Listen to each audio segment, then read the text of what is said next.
Hola, ¿qué tal? Yo soy el abogado Ram.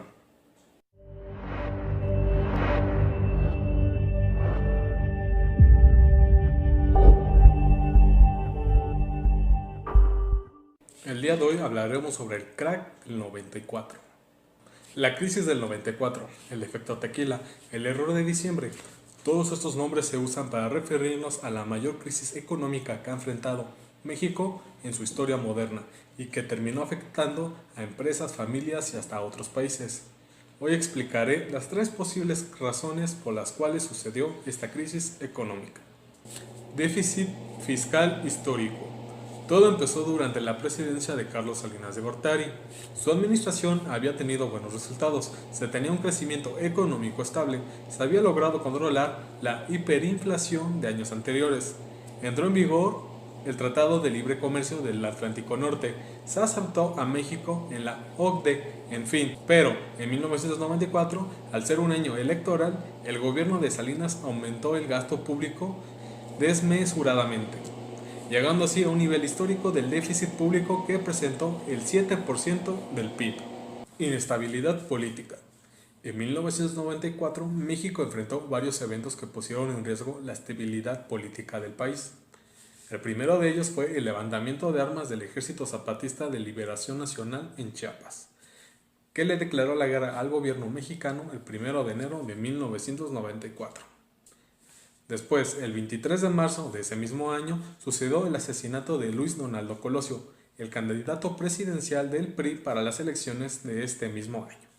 Estos eventos causaron un temor en los inversionistas y, ante el miedo de perder su dinero, decidieron vender sus tesobonos. Esto provocó que el gobierno mexicano tuviera que pagar varios millones de dólares a los inversionistas.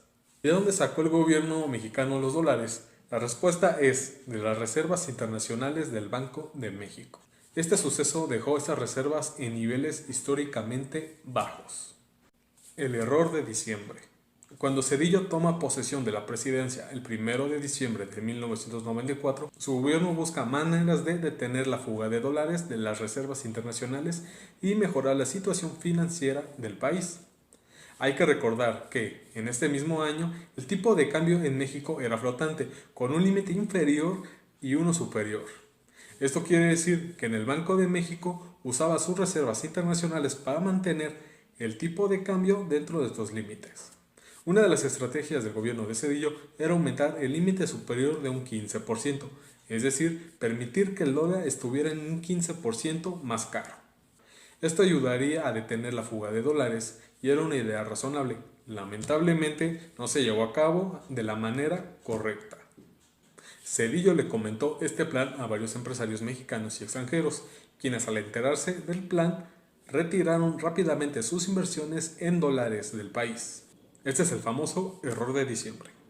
Después de esto, la devaluación del peso fue tan grave que no podía mantenerse dentro de la banda, por lo que tuvo que dejarse flotar libremente. Esto provocó el aumento dramático de las tasas de interés. Además, los bancos habían otorgado préstamos en exceso por la poca regulación que existía en la época. Esto hizo que las deudas de muchas empresas y familias se volvieran impagables. Así es como comenzó la crisis del 94. Esta crisis contrajo la actividad económica en México. Más de un 6% en 1995 tuvo consecuencias bastante graves para la población mexicana, pues muchas empresas recortaron personal o de plano quebraron y muchas familias perdieron su patrimonio. Debido a la globalización, otros países de América Latina se vieron también afectados por esta crisis, especialmente Argentina. A esto se le conoce como el efecto tequila.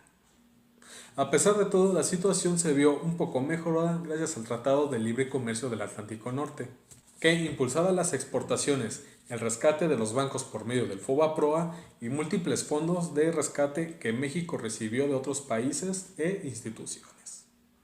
Y esos son los tres puntos que considero que desarrollaron la peor crisis que ha tenido México. Eso es todo de mi parte, nos vemos a la próxima.